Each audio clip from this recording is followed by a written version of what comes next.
All right, guys. So let's continue chapter 15. So here we have a couple of examples of where the wave can propagate in 2 or 3 dimensions. So as you can see here, we have some kind of source somewhere over here. Let's call this source S, and it generates waves that propagate in every direction. So here we can see that we can represent those waves as sort of like, let's say, what we call wave fronts, and also we can represent them as ray diagrams. So this is especially going to be useful when we get into optics later. So here it shows that sort of like, let's say, those blue lines are the wave fronts representing the crest of our waves. So think like this. So this is the crest. Between them, exactly halfway, is the trough. So crest, trough, and so on and so forth. So here in this first image, the wave propagates like that in every direction, including toward us and into the page. And sometimes it will be much easier to represent this wave as a ray diagram. So especially when we have optics and we have a light interacting with the mirrors or lenses, we're going to see that using the ray diagram is much more simpler for us. Also, here what we have is assuming that source is really, really far away. So then those wave fronts, when they reach some position really far away, they basically move pretty much parallel to one another. This will be things like this. So if you kind of go like this, like this, like this, like this, eventually they become parallel, assuming the source is like infinitely far away or really far away. So then those wave fronts are parallel to one another, and the ray diagram always goes perpendicular to those wave fronts. So this is known as a propagation of the wave. So instead of representing a wave, like, let's say, I don't know, visual description of this particular wave, we can use wave fronts and those ray diagrams, more like a geometric representation of that. And you can see here when the light reflects or refracts, propagates to other side. Sometimes it's easier to represent it in terms of a ray diagram. So like, let's say, more geometric representation of that. So for example, there is a wave moving like this, hits the surface and bounces back. So to see, true change in direction, how it reflects back and in which direction it reflects back, ray diagrams is much simpler to use. Now, what we do here is we use the the surface. This is some kind of boundary where the light, which is could be also a sound, right? The sound, is sound or a light. So some kind of wave, when it reaches sort of like, let's say, for example, reaches this point P, which is when it hits this boundary line. That means that beyond that point P, right, is some kind of surface it cannot penetrate. So then reflects back. So sort of like a fixed point. So when it reflects back, we can then take this normal to represent perpendicular, so like imaginary perpendicular line with respect to the surface, always perpendicular to the surface. Then the direction of the incident ray, that means incoming, wave, represented as a ray, as an angle theta I, which is incident I, theta I for the incident. So theta I with respect to the normal. We don't take the angle with respect to the surface, but with respect to the normal line, which is perpendicular to the surface. Again, so this is being the surface, and then normal is perpendicular to that. Then theta I represents the angle at which the incident ray reaches that point P.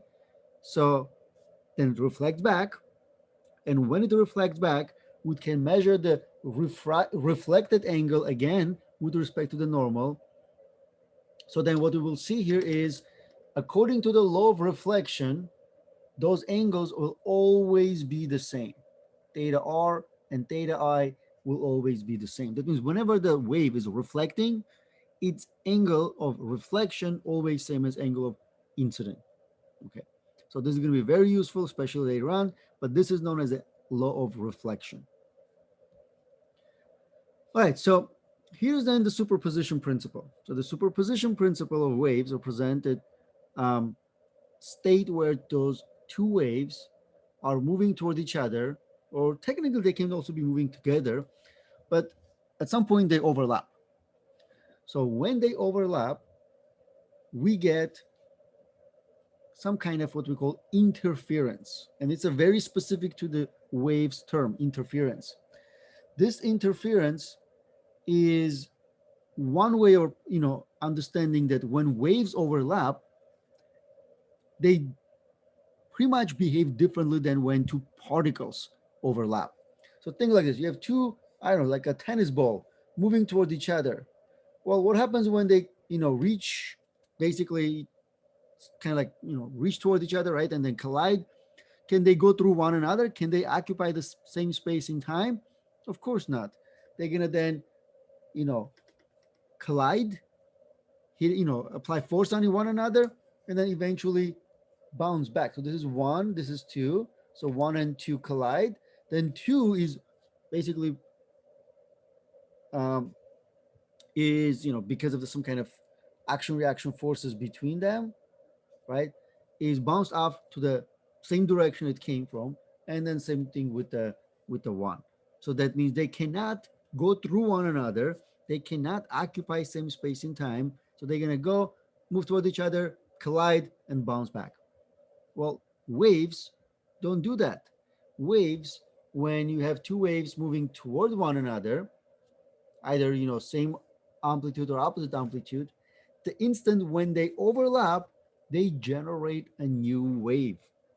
Okay, so this is what we call interference. They interfere to generate a new wave. Okay, so this is known as a superposition principle, that when two waves pass through the same point, the displacement is the arithmetic sum of the individual displacements. So for example, plus two, they overlap, they superimpose a new wave of amplitude, which is algebraic sum of both of those, so plus four. Now what happens afterwards? Well, afterwards, this first wave continues moving with amplitude one. Second wave, which is the second one over here, continues moving with the same amplitude as before. It's like nothing happened. Only the instant when they overlap, they superimpose a new wave. Well, here you have plus two, here you have minus two. Same thing happens. The instant that when they overlap, they generate, they superimpose a new wave. So where's that new wave? Well, it has zero amplitude because plus two plus minus two equals zero, and that's the amplitude of the new wave, which means that there's nothing there. At that instant, there's nothing there. Afterwards, they continue like nothing happened. Okay. So this interference, you can say you get two things. One, you maximize; the other one, you basically completely cancel. So we have two different names for those. Here, since the wave cancel each other, we call it distractive. Distractive interference. Here, where they superimpose and add up to one another, so generate a larger amplitude, let's say wave. This is known as a constructive. Constructive interference. So you can write destructive interference and constructive interference. So those are basically the two extremes. Two extremes when two positive amplitude, right, reach, and this represents the instant when, think like this. So for, the first one and second one, they you have the crest of one, and then the crest of the second one. So crest and crest could be trough and trough. So then you have a constructive interference. When you have a crest of one with the trough of the other one, or the trough of the other one with the crest of the other one, then you get destructive. Because in a way you can have crest of one and some parts of the other one were not really crest or a trough. So here you get sort of like partial, interference. But these are, let's say, destructive and constructive are the two extremes. Okay. All right. So I have a simulation I want to quickly show you that, in terms of this particular phenomenon. All right. So this is what we have. So you can see, right? So let's say you have two waves moving toward each other, and I have amplitude of the first one plus 3 amplitude of this is, let's call this first, let's call this second, right? So 1 and 2. So, and what we have here is they're moving towards each other. So they were moving towards each other. You have then two crests. So you can see, right, the instant they overlap, they generate a new wave. And you can see the amplitude is larger than individual ones. So from here, we can see that, let's say if we go and kind of like a slower here, so you can see how they, those blue and orange, waves, right, generate a new wave. The instant they overlap, see, when you have almost like a crest and a crest, so the instant when they have a crest and a crest on top of one another, you get maximum, and after that you get partial interference, until eventually they continue moving on their original path. You can even look at it in terms of, let's say, +2 and minus something, for example. See, then they kind of destroy each other, and then if they have both of them -3, we can see that instant that they are overlapping, look at the blue and orange. See, you have then almost a crest and a trough. So when exactly the instant when you have a crest and a trough, see, they completely destroy each other. So you basically get that. We can also see this from this one over here, where you have two traveling waves, and this one kind of shows the instant. So let's say here, if I try to show you, see, you have a crest. So this one in a way represents two crests. You have then trough, two troughs, something like that. So you get basically sort of like a constructive, so like that. And this is because waves, they have same amplitude, right? And both have a positive amplitude, both same wavelength and positive amplitude. So and it we can change, let's say, same direction. You kind of get this, and then we can change some of the things. So you can see how they're change the wavelengths. It changes how it interferes, and then you can kind of look at those waves together. So you can see, right, they're constantly interfering one another. So that's basically what waves generally do. All right, let's go back here.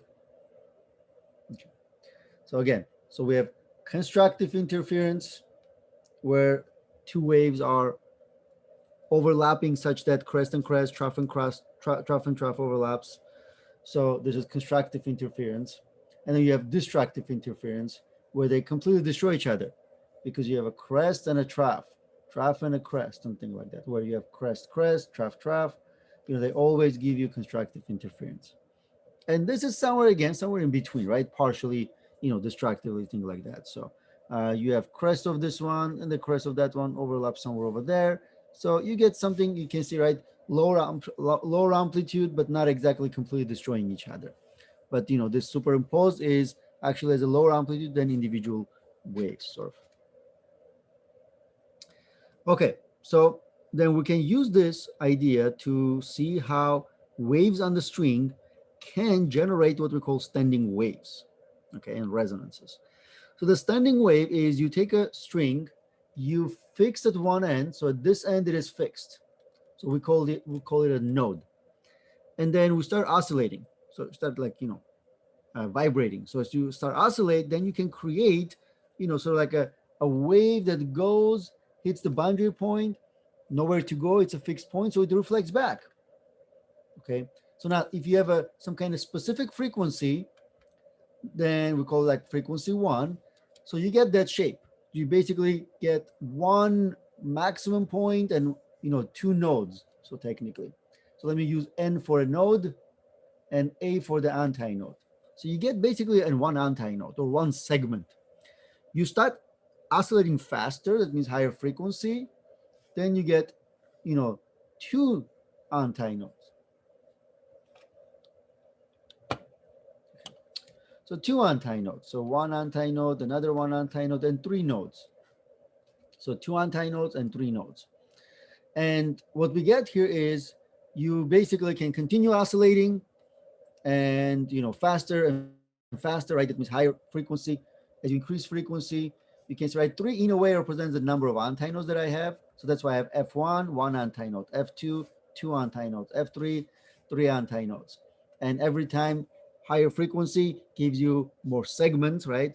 Or what we call mode numbers, and also higher antinodes. Again, one thing we can see is that number of nodes always going to be one larger.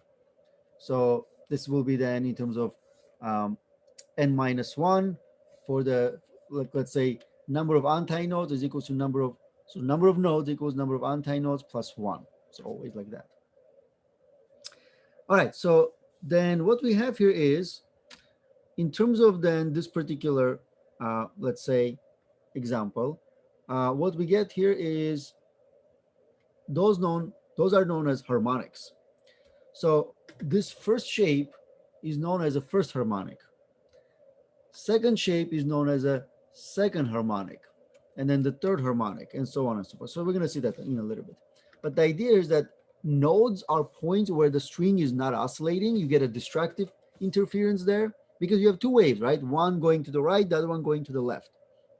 So nodes are points where you have destructive, interference. Antinodes where you have a constructive interference. So you have the maximum amplitude. Nodes are no amplitude, and technically they are motionless, in terms of, as far as the wave is, is concerned. All right. So to then represent mathematical equation or mathematical way of looking at this, so you have two waves, right? One is going to the right, and here's the equation for that: a sine kx minus omega t, which is the equation for the traveling wave, and an equivalent wave traveling to the left, the one that reflects back. So a sine kx plus omega t. Remember, plus minus indicates direction. Minus indicates to the right, plus indicates to the left. All right, so what we do from here, and then we just basically add those two together. Add those two together. So when we add those waves together, that means wave going to the right plus wave going to the left. So we have then a sine kx minus omega t plus a sine kx plus omega t. What we're going to be doing here is basically using one of those identities. So let's say sine a plus b, which is equals to sine a cosine b plus sine b cosine a, for example. And then sine of a minus b is equals to sine a cosine b minus sine b cosine a. Now imagine if you're adding those together, right? If you add those together, so sine b cosine a minus sine b cosine a, they will cancel each other, and those two will combine and give you two, basically, sine b cosine a. Okay, that means what we end up with this. So we end up with one term where there is, remember, for us, this is a kx, and this is b omega t. So we end up with the answer as 2 cosine of kx, then sine of omega t. Okay, where we take then this 2 cosine of kx, and we'll present that as the amplitude of the superposition, wave, right? So 2a, well, there's also a factor of a. Uh, so 2a, because we have that a over there, which was a kind of like a coefficient, right? So I forgot to put that over there, right? So right there. So 2a sine kx, and then 2a cosine omega t. So in terms of, like, let's say that basically becomes our equation. Okay. So this is our amplitude, 2a sine kx. All right. All right, sorry, again, I actually made a mistake here. Is 2 sine A cosine B. That's what survives. So actually sine is kx and omega is, the cosine is omega t. There. So that's why sine, the sine is with terms of kx, cosine is in terms of omega t. So then what we end up with is this. So amplitude is the maximum, which is from this equation, when sine kx equals 1. Okay, so sine kx equals 1, then this entire term is basically 1, and you get 2a, which is the maximum amplitude. So that's why you get maximum amplitude. So that's basically you know, the instant when this sine of kx equals 1. Okay, and obviously then when sine of kx equals 0, then you get no amplitude. So that's where you have those nodes. So sine of kx are these positions, sine of kx equals 0 are these positions. Sine of kx equals 1, sine of kx equals 0. All right, so then kind of put everything together. So what we have is this, right? So you have dx comma t equals a, which is the amplitude cosine omega t, where again, we just take amplitude to be in terms of 2a sine kx. Now, why are we taking this sort of like out and making it in a way a constant that, kind of like goes back and forth between, 0 and 1, right? So technically, or 0 to 2a, that's basically, it's a standing wave, right? So the wave doesn't really travel. So like, let's say if you can think of it like this. So if you have a standing wave, then it's trapped. It just goes back and forth, and it's trapped, just oscillates up and down. But then this cosine omega t term, gives us sort of like, let's say, as a function of time, right? How the shape is changing as a function of time. Because once you have a node, another node for the same frequency, they never change the position. So if you're not changing frequency, this node is not going to appear here or there anymore. It's always going to be here. This node always going to be here. And you can always think of it like this. The nodes will occur, x equals m lambda over 2. Okay. Because one of the things we have here is you get constructive interference when you take, the position, right? Let's say generally delta r, which is the path length, to be m times lambda, and destructive when it is m plus 1/2 times lambda. So, those are in terms of like what you can get in terms of constructive and destructive interferences. All right, so then here's a little more,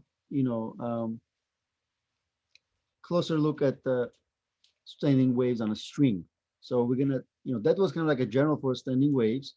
So in this chapter, we're gonna talk about standing waves on a string. Next chapter, standing waves for the sound. So we're gonna look at, open and closed tubes, but here we're just looking at the standing waves on a string. So you have a string of length L, and then as you start, let's say plug it and start making it oscillate, then what we can have here is we can have, what we call a fundamental or first harmonic. That means this is the lowest frequency standing waves we can get. And then, as the frequency starts increasing, then you can get the second harmonic or the first overtone. It's first overtone because it comes first after the harmonic. So the fundamental is known as a first harmonic. First overtone is basically the first coming after the fundamental. So that's why second harmonic is always the first overtone. Third harmonic is the second overtone. And what we have here is, you can also see how the length related to the wavelength. So this is only half of the shape, because this is like a shape of a full wave. But in this length L, you only see half of that.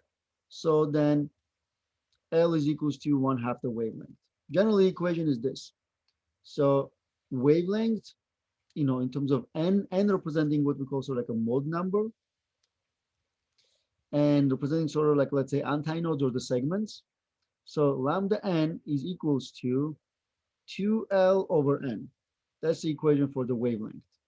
So you can see, right, when n equals 1, so then lambda 1 is equals to 2L divided by 1. So, well, then put like L like this. So 2L over 1 or just 2L. Okay, which means L is equals to half a wavelength, like that. So this is how you can use the number of segments. Here, this number of segments is 2, n equals 2. Oops. So there's 1 and 2. Here's n equals 3. So that's why this n is also like a number of harmonics. Okay, so first harmonic, second harmonic, and third harmonic. The first one is known as a fundamental. So the fundamental and f of 1, frequency for the fundamental, you can find using the equation for the uh, speed of the wave, which is, if you remember, speed equals wavelength times frequency. So frequency, let's say, is equals to speed divided by wavelength. But since wavelength has this equation, 2L over N, you can rearrange, becomes N times V over 2L. So then this is the equation for the frequency of a standing waves. N is the number of harmonics or number of modes, right? Then V, velocity, divided by 2L. Okay. So here's that equation for the wavelength, N equals 1, 2, 3. So you can use that length technically of the string along with the number of antinodes or the harmonics you see to calculate the wavelength. And then frequency is basically N times V over 2L. So here's what we can do. So if N is equals to 1, so N is 1, so it becomes V over 2L. And then when, for example, N equals, for the second harmonic, F2, so this is equals to then, when N equals 2, so it becomes 2V over 2L.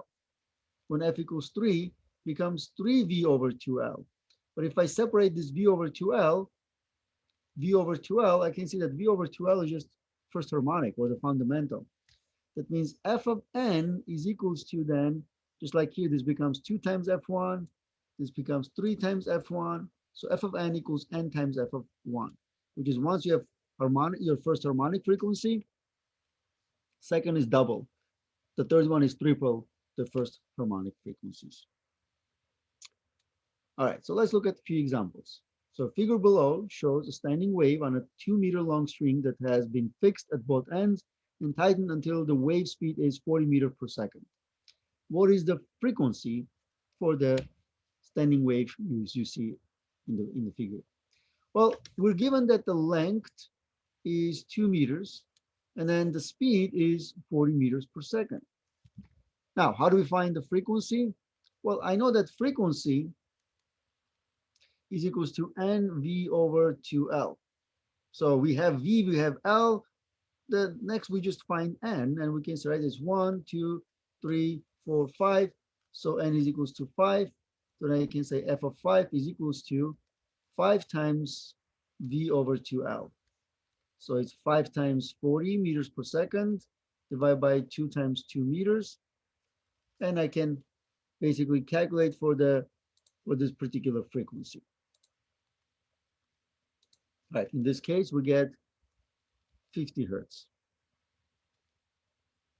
There you go. All right, so let's look at another example. Here we have a standing wave on a 1 meter long string that is fixed at both ends, are seen as successive frequencies of 36 hertz and 48 hertz. What are the fundamental frequency? What are the fundamental frequency and the wave speed? Draw the standing wave pattern when the string oscillates at 48 hertz. All right, so first we need to, we're given that there's a, standing waves on a 1 meter long, string. So we're given length as 1 meter. So 1 meter long string. And it says there are successive frequencies of 36 hertz and 48 hertz. Okay, which means that those frequencies come one after another. Okay, so let's call this F of A, which is 36 hertz. And this is some M times F of 1, right? So some M times F of 1, where F1 is the fundamental frequency. Okay. Next one, which is 48, we can say F of B is equals to 48 hertz. And this is equals to, so technically, whatever this M is, right, it's going to be M plus 1 times f of 1 because they are successive frequencies. So if this is 5, m is 5, then, so a is 5, then b is 6, right? Whatever it is. So that means just one, the next one, right? So the next, harmonic. All right. So generally then what we can do for something like this, sometimes just the ratio approach is the best. Okay. So part A says, what are the fundamental frequency and the wave speed? So let's look at, in terms of fundamental frequency, because here's we already have the fundamental frequency information over there. So, and we have the FA and FB, right? So we can just basically rearrange, first find, let's say, what is the M order, and then we can then find the frequency. For that, we do a ratio, F of B over F of A. We know then F of B is 48 hertz. F of A is 36 hertz. Also, F of B is M plus 1 F1. F of A is M times F1. All right. So here we can see that I can just cancel F of 1. And on the right side, I have M plus 1 over M, which is equals then 48 over 36. But if I do 48 over 36, I get 4/3. So all I have to do is just rearrange so that 3 times M plus 1 is equals to 4 times M. I just cross multiply. Then from here, I just go ahead and, solve for M, right? Because it's, I get then 3M plus 3 equals 4M.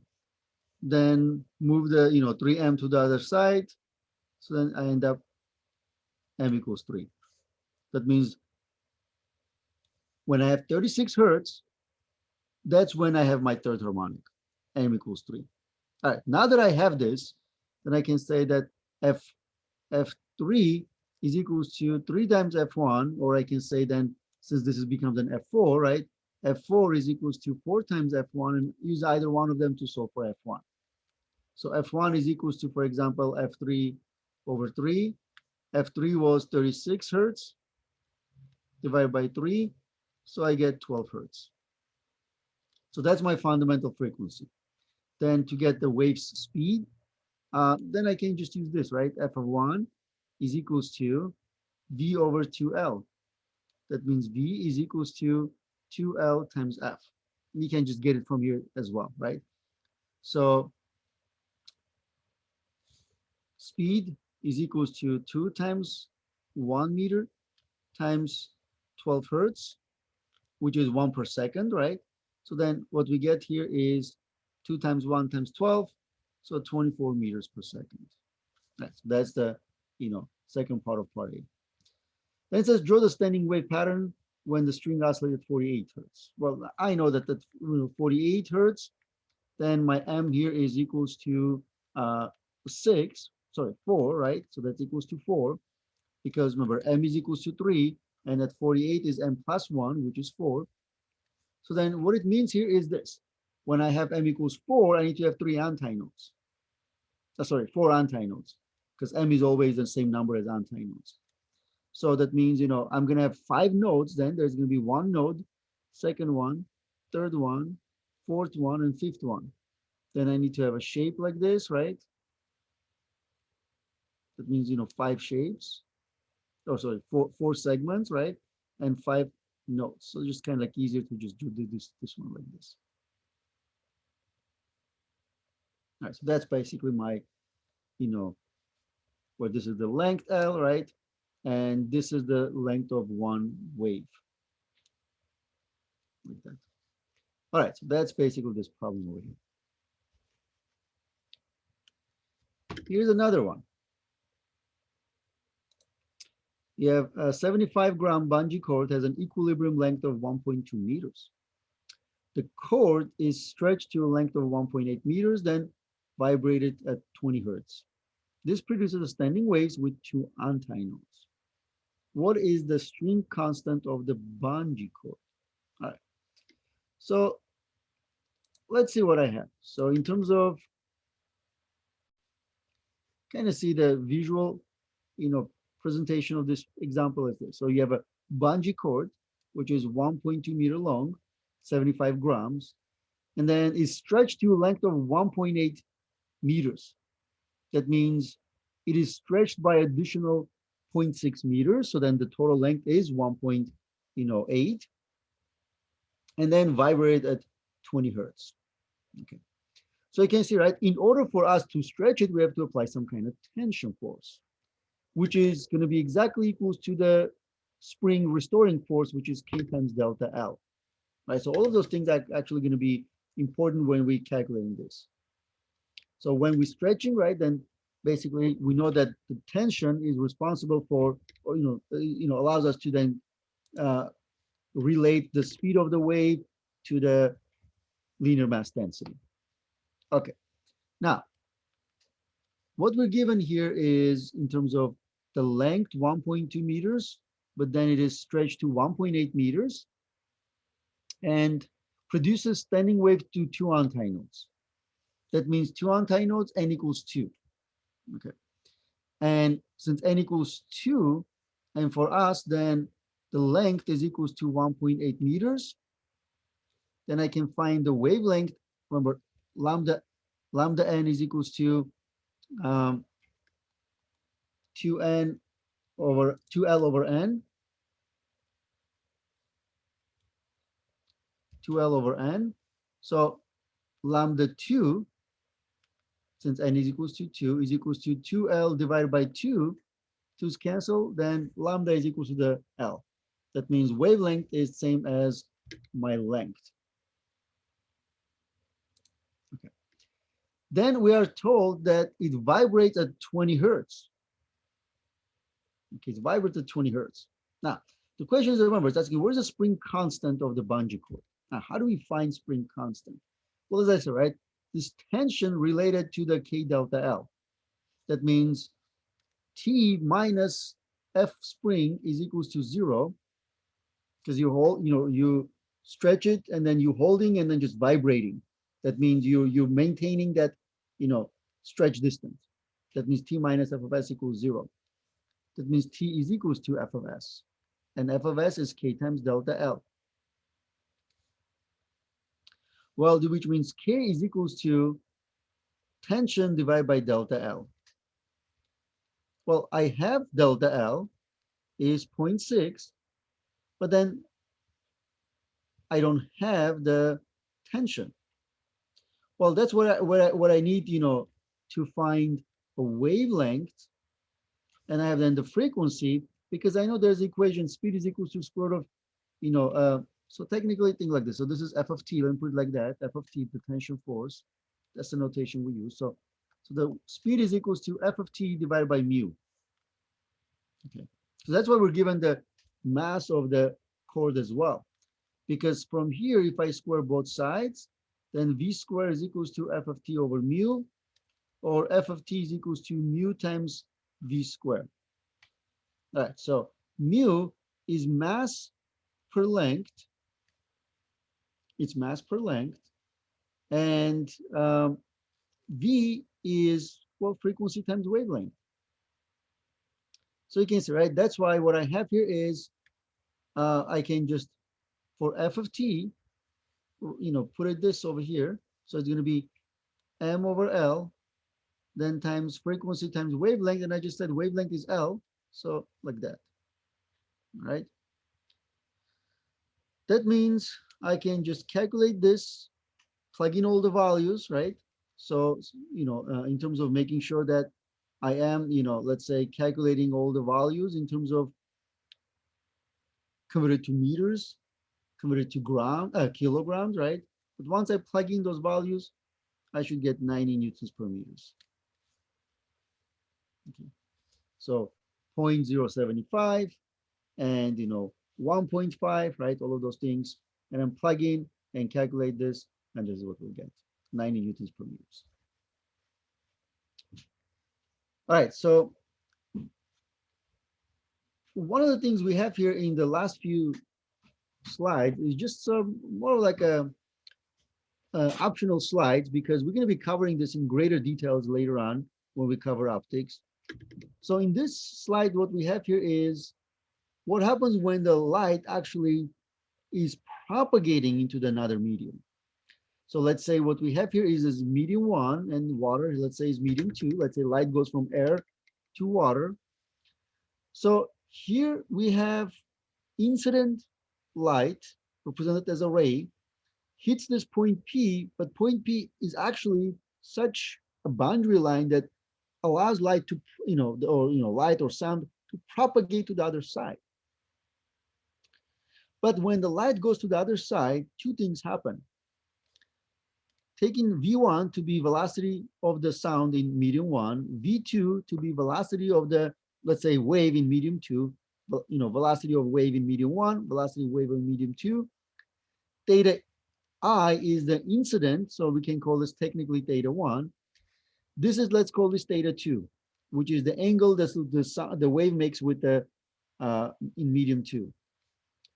Then this ratio of speed of wave in medium two divided by speed of wave in medium one is related to the sine of theta two over sine of theta one.